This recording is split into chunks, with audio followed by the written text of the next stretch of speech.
Assalamu alaikum to everyone. How are you all? Welcome to my new video with Saraj Explore. Today we are going to discuss about Newton law of gravitation. अब Newton law of gravitation है क्या? Every body in the universe attract other body with a force of is directly proportional to the product of their masses.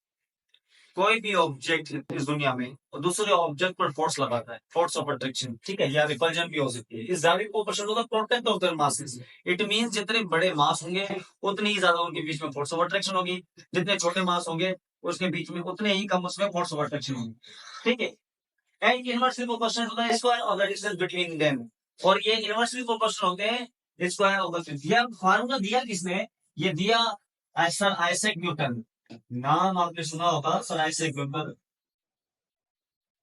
उन्होंने ये equation दी। Equation क्या है? X is directly proportional to m1 m2, मतलब कि directly proportional force of gravitation is directly proportional to the product of their masses and force is inversely proportional to the square of the distance between them, उन object के बीच में। अब मिसाल के तौर पर कोई ऑब्जेक्ट ये है, ऑब्जेक्ट बी, ठीक है। अब ये ऑब्जेक्ट इस ऑब्जेक्ट पर फोर्स ऑफ अट्रैक्शन या रिपल्जन लगा रहा होगा, लाजमी बात है। अभी जितने बड़े मासेस होंगे उतने ही ज्यादा force of attraction between them होगी, जितने मास कम होंगे उतनी ज्यादा उतने ही कम फोर्स ऑफ अट्रैक्शन होगी। दूसरी बात इसमें क्या गई कि जितने ये ऑब्जेक्ट करीब होंगे, मतलब डिस्टेंस कम होगा तो फोर्स ऑफ अट्रैक्शन बढ़ेगी, ठीक है। डिस्टेंस अगर ये बढ़ गया तो फोर्स ऑफ अट्रैक्शन क्या हो जाएगी? कम हो जाएगी, ठीक है।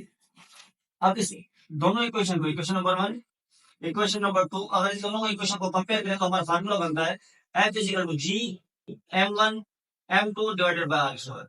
अब G यहाँ पर क्या है? G is a gravitational constant, ठीक है।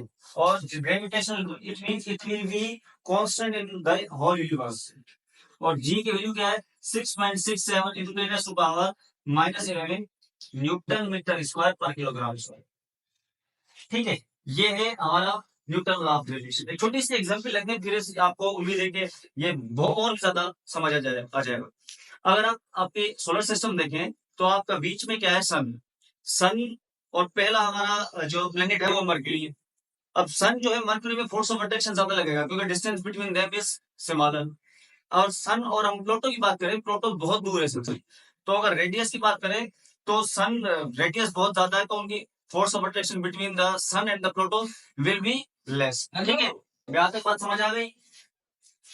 अब थोड़ा समझते आगे कि जी, छोटे जी और बड़ी जी में क्या फर्क है, मतलब स्मॉल जी और small G and capital G में क्या फर्क है।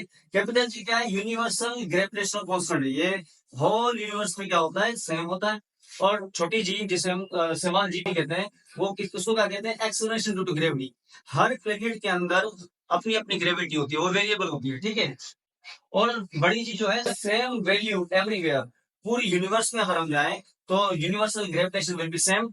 और जी जो एवरी प्लेनेट, हर प्लेनेट की जो ग्रेविटी है वो तब्दील होती रहती है, लेकिन कि आपकी भी ग्रेविटी जो है वेरी होती रहती है बाय द पोजीशन। जैसे आप ऊपर जाएंगे ग्रेविटी कम होगी, और नीचे जाएंगे तब भी ग्रेविटी कम होगी, ये वेरिएबल है। अर्थ के भी ग्रेविटी जो है वेरी होती रहती है। अप्रोक्सीमेटली हम जो है उसको 10 लेते हैं।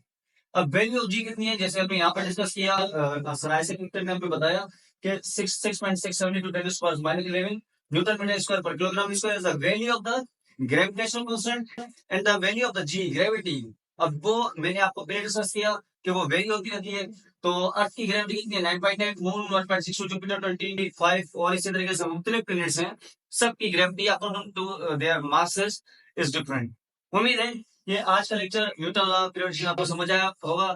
थैंक यू फॉर वाचिंग सराज एक्सप्लोर।